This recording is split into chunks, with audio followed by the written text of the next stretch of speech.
Composition levy बहुत ही important chapter है examination point of view से, और एक प्रैक्टिकल क्वेश्चन हम एक्सपेक्ट करते हैं कंपोजिशन लेवी से। अब देखिए जो प्रोविजंस हैं कंपोजिशन लेवी के वो सेक्शन 10 में है। सेक्शन 10 बेसिकली कंपोजिशन लेवी के प्रोविजंस बता रहे हैं। इसमें एक तो है सेक्शन 10(1) जो आप कंपोजिशन टैक्स देंगे, ये एप्लीकेबिलिटी आती है किसके लिए? मैन्युफैक्चरर्स के लिए,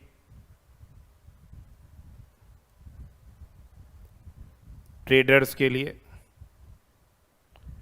एंड रेस्टोरेंट सर्विस सप्लायर्स के लिए। जो रेस्टोरेंट सर्विस सप्लायर्स हैं, और एक है 10(2)(a). 10(2)(a) के अंदर जो सर्विस सप्लायर्स हैं, उनके लिए क्या आ रही है? एलिजिबिलिटी आ रही है 10(2)(a) में, जो सर्विस सप्लायर्स हैं या फिर मिक्स सप्लायर्स हैं। अब बेसिक चीज़ यहाँ ध्यान में रखनी है आपका, यहाँ पे जो एग्रीगेट टर्नओवर है, अभी आगे डिस्कस करेंगे। जो एग्रीगेट टर्नओवर है प्रीसीडिंग फाइनेंशियल ईयर में, प्रीसीडिंग जो फाइनेंशियल ईयर है उसमें 10(1) के लिए या 75 लाख स्पेशल कैटेगरी स्टेट्स में, और सर्विस सप्लायर्स के लिए 50 लाख से एक्सीड नहीं होना चाहिए। ठीक है, तो आप क्या है एलिजिबल होते हैं कंपोजिशन स्कीम के लिए। अब जो कंपोजिशन सप्लायर है उसको कंपोजिट रेट से टैक्स देना होता है ऑन दी एग्रीगेट टर्नओवर। ठीक है, उसके कंपोजिशन सप्लायर को एक तरह से क्वार्टरली पेमेंट करना है टैक्स का, और ईयरली रिटर्न फाइल करना। No input tax credit can be availed by him. इसको जो स्टॉक है और आईटीसी के जो डिटेल्स हैं मिलता ही नहीं है, तो वो रिकॉर्ड्स इसको नहीं रखने, सिंप्लीफाइड रिकॉर्ड्स हो गए, सिंप्लीफाइड रिटर्न्स भेजने। और आरसीएम में अगर इसने कोई गुड्स या सर्विसेज अवेल करी है तो उस पे क्या है, इसको नॉर्मल टैक्स पे करना होता है। और जो कंपोजिशन टैक्स है, जो उसका कंपोजिशन टैक्स है, can not be collected from recipients. Composition tax recipient से कलेक्ट नहीं किया जा सकता है। तो देखिए द कंपोजिशन स्कीम एक ऑप्शनल स्कीम है। आपकी इच्छा है आप ऑप्ट करना चाहें, आपकी इच्छा है आप नॉर्मल स्कीम में रहें, रेगुलर स्कीम में रहें। So here tax payment under composition scheme is optional. Section 10 के प्रोविजंस हम डिस्कस कर रहे हैं, तो इट्स ऑप्शनल स्कीम। एंड जो कंडीशंस को कंप्लाई करेगा ऑप्शन एक्सरसाइज करके, उसके लिए कंपोजिशन स्कीम एलिजिबिलिटी के एम्बिट में आ रही है। अब यहाँ पे देखिए अ registered person whose aggregate turnover in the preceding financial year, a registered person whose aggregate turnover in the preceding financial year does not exceed 1.5 crores. The registered person जिसका aggregate turnover in the preceding financial year does not exceed what 1.5 crores, ये क्या रहेंगे? Eligible रहेंगे to opt for payment of tax under composition scheme. इसमें manufacturers आ रहे हैं,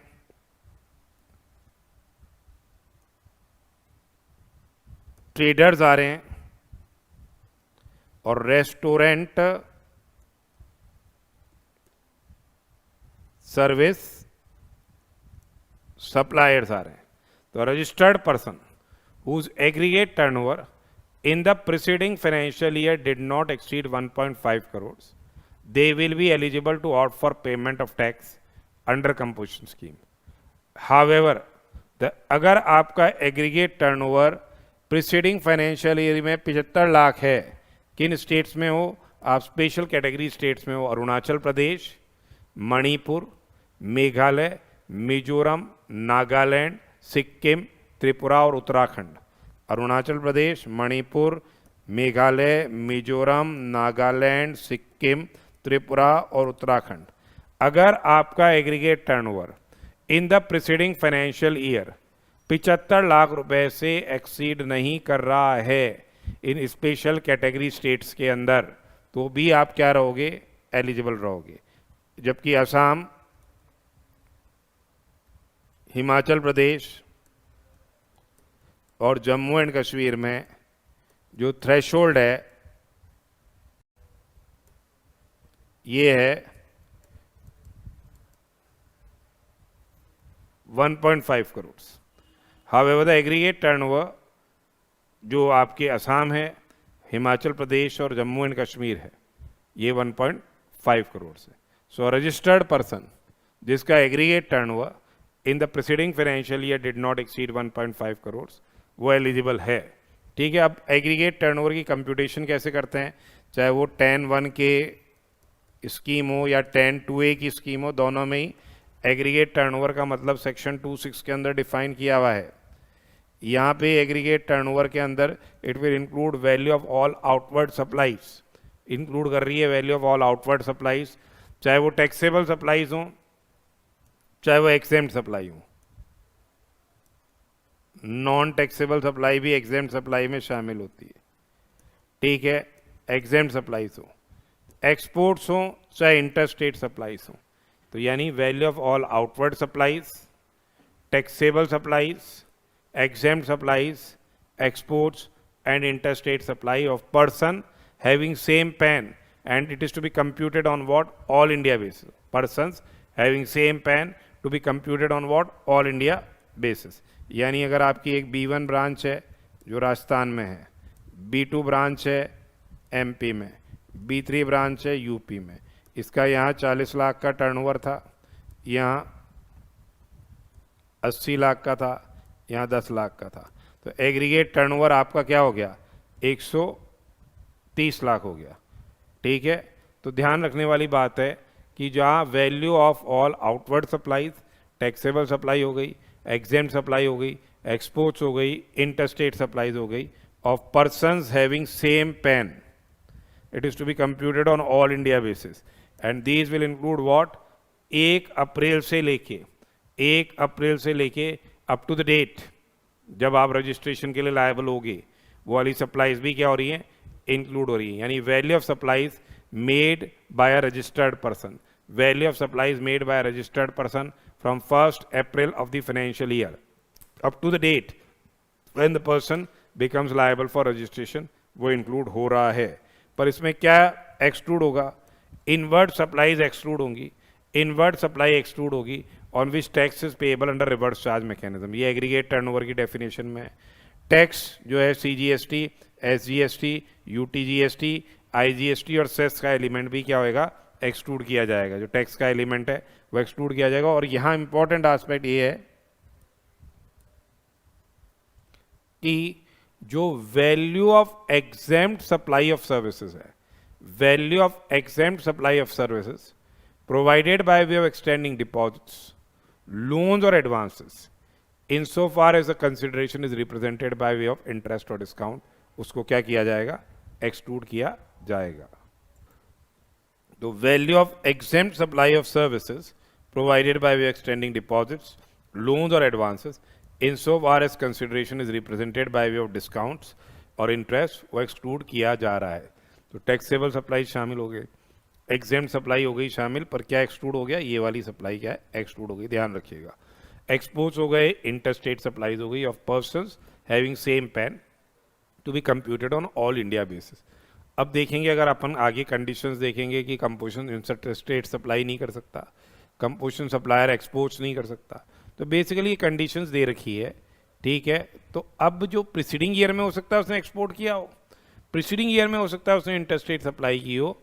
ठीक है। एग्रीगेट टर्नओवर की डेफिनेशन तो पूरी एक्ट के लिए है, इसलिए इस तरह से, तो इस साल वो नहीं करेगा तो वो एलिजिबल है अगर उसका aggregate turnover does not exceed 150 lakh या 75 लाख। ठीक है। जो एग्रीगेट टर्नओवर की कंप्यूटेशन है, ये एलिजिबिलिटी टू पे टैक्स की बात आ रही है। अब आती है, ये अपन ने देख ही लिया कि जो कंप्यूटेशन है एग्रीगेट टर्नओवर का, वो क्या कहता है कि for the purpose of computation of aggregate turnover of person for determining his eligibility to pay tax under this section. For determining his eligibility to pay tax under this section, the expression aggregate turnover shall include what? The value of supplies made from 1st April of the financial year up to the date when such person becomes liable for registration. Aggregate turnover क्या करेगा? Include करेगा value of supplies made by such person from 1st April of financial year. 1st April of financial year up to the date when the person becomes say liable for registration. पर इसमें क्या शामिल नहीं है? But it does not include what? The value of exempt supply of services. Value of say exempt supply of services provided by way of extending deposits, loans or advances. Value of exempt supply of services provided by way of extending deposits, loans or advances insofar as consideration is represented by way of interest और discount, जो अपन पहले ही already क्या है discuss कर चुके।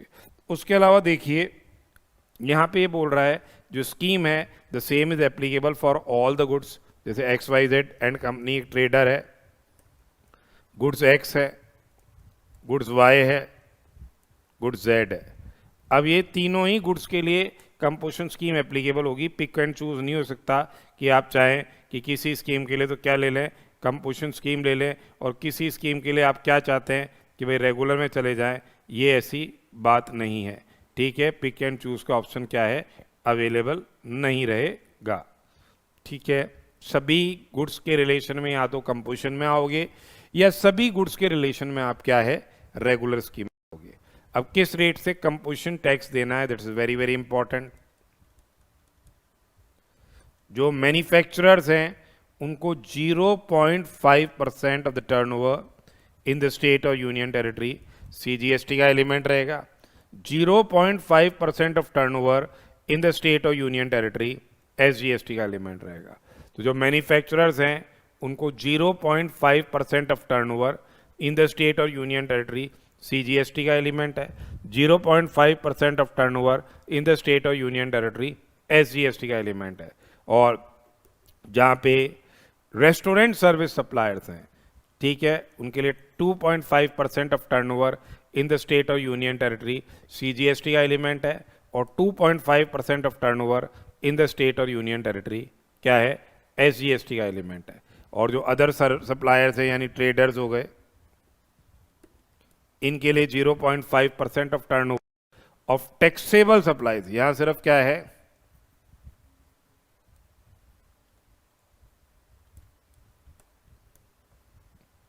Taxable supplies of goods and services लिया जाएगा। यहां पे क्या है taxable supplies of goods and services लिया जाएगा, यानी 0.5% of turnover of taxable supply of goods and services in the state और यूनियन टेरिटरी CGST का एलिमेंट है। एग्जेम्प्ट सप्लाई ट्रेडर्स के लिए इंक्लूड नहीं होगी, exempt supply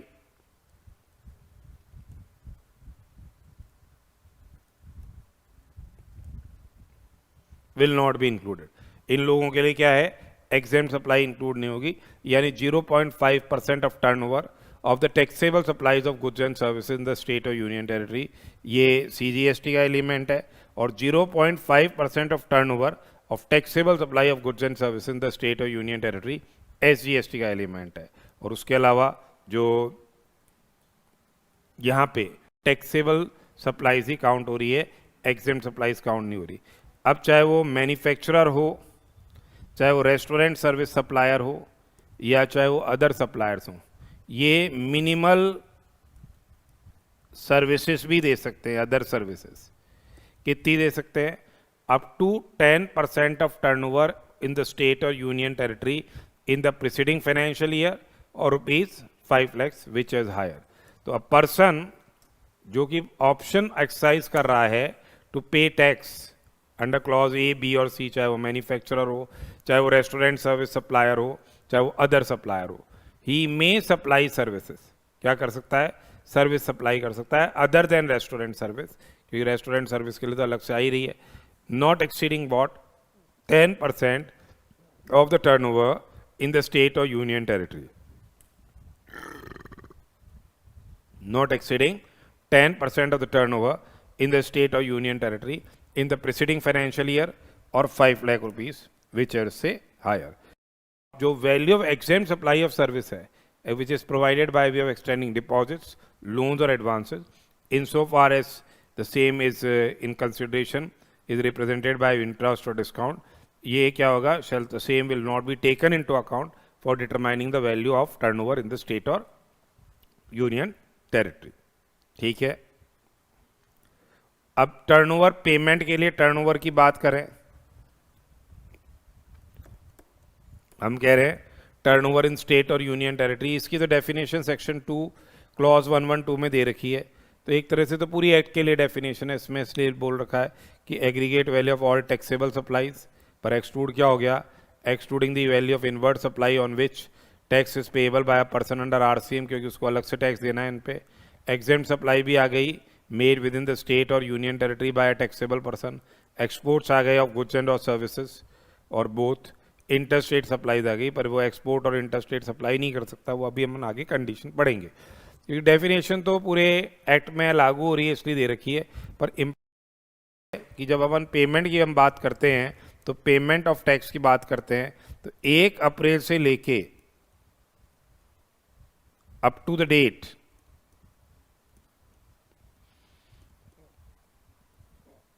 when person becomes liable for registration, 1 अप्रैल से लेके up to the date when the person becomes liable for registration, क्या एक्सक्लूड हो रहा है इसमें?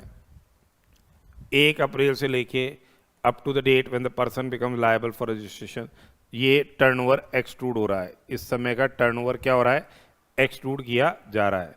That is what is the supplies which is to be excluded for determining the turnover in state और union territory for determining the payment of tax 1 अप्रैल से लेके up to the date when the person becomes liable for registration.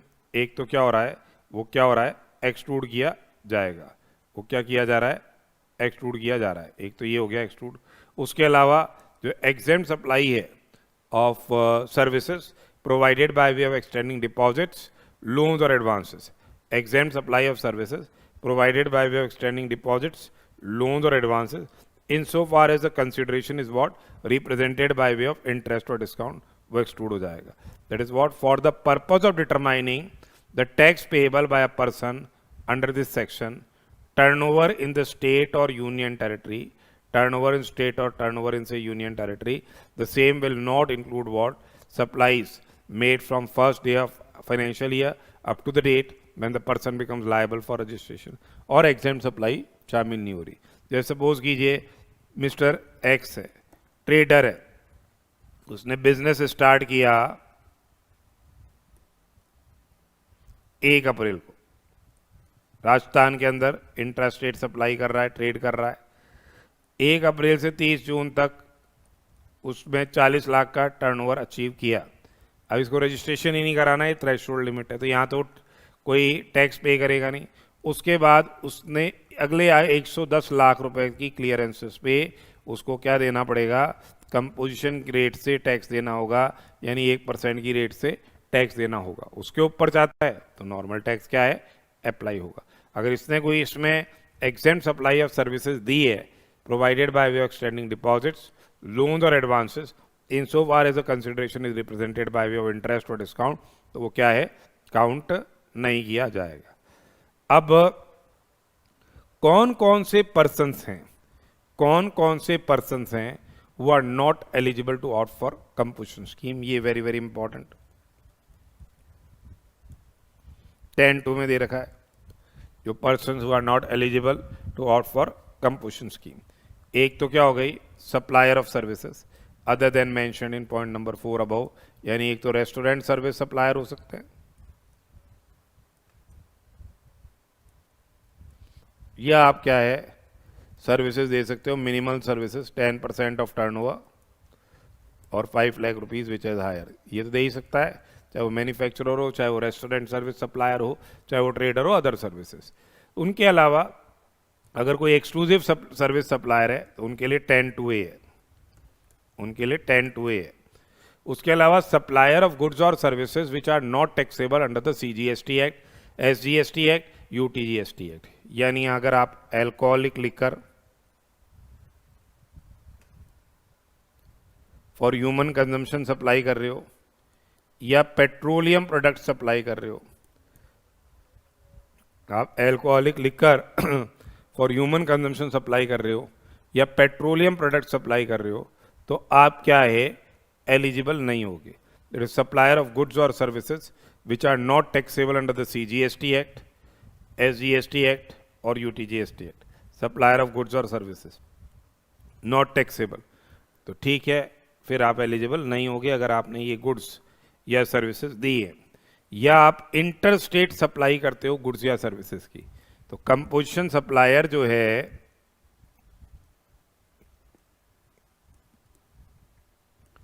Can make inter state purchases, composition supplier inter state purchases कर सकता है, but cannot effect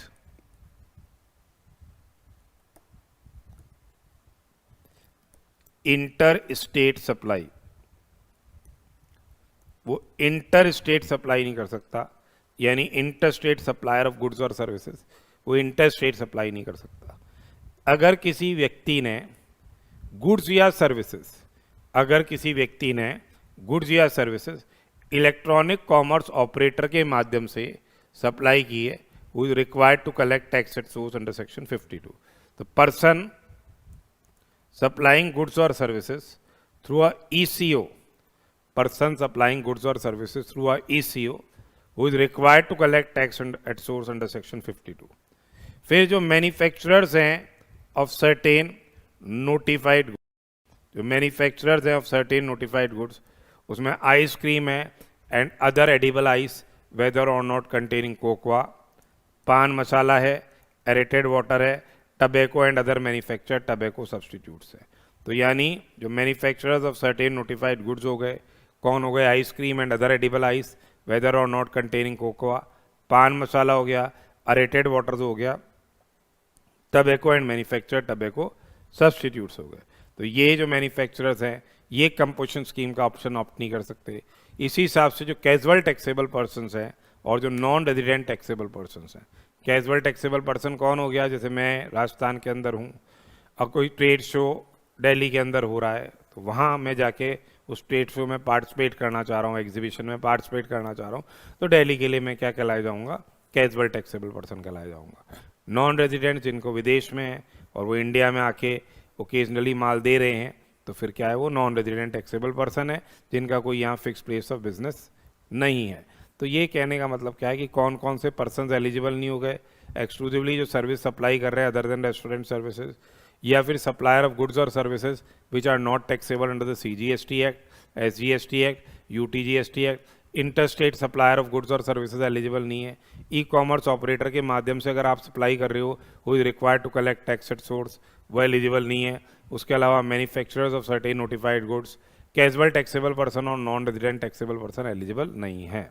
ठीक है, notified goods में ice cream आ गया, पान मसाला आ गया, एरेटेड वाटर्स आ गए and all goods that is tobacco and manufactured tobacco substitutes. अब ये जो कंपोजिशन स्कीम है, the same is applicable for all the transactions of registered person with same pan.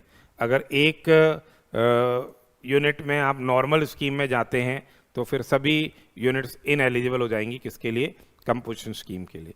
एक यूनिट में अगर अपन नॉर्मल स्कीम में चले गए तो सभी यूनिट्स क्या हो जाएंगी, इनएलिजिबल हो जाएंगी, किसके लिए, कंपोजिशन स्कीम के लिए।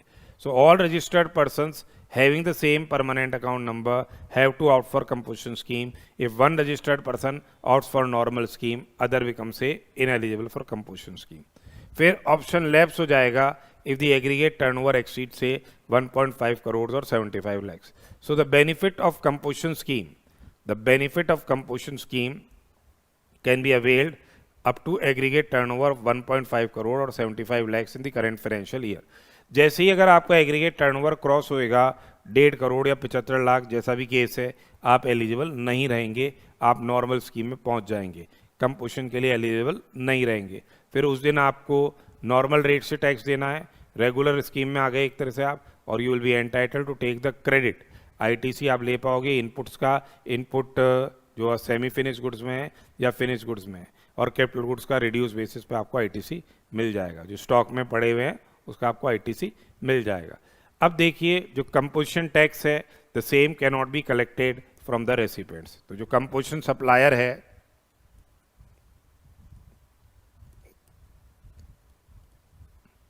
Can not issue bill of supply,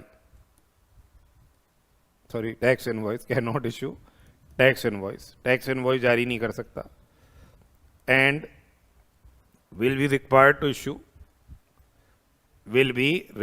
to issue bill of supply.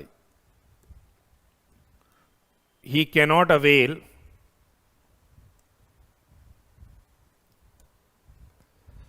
input tax credit. ITC वो avail नहीं कर सकता है।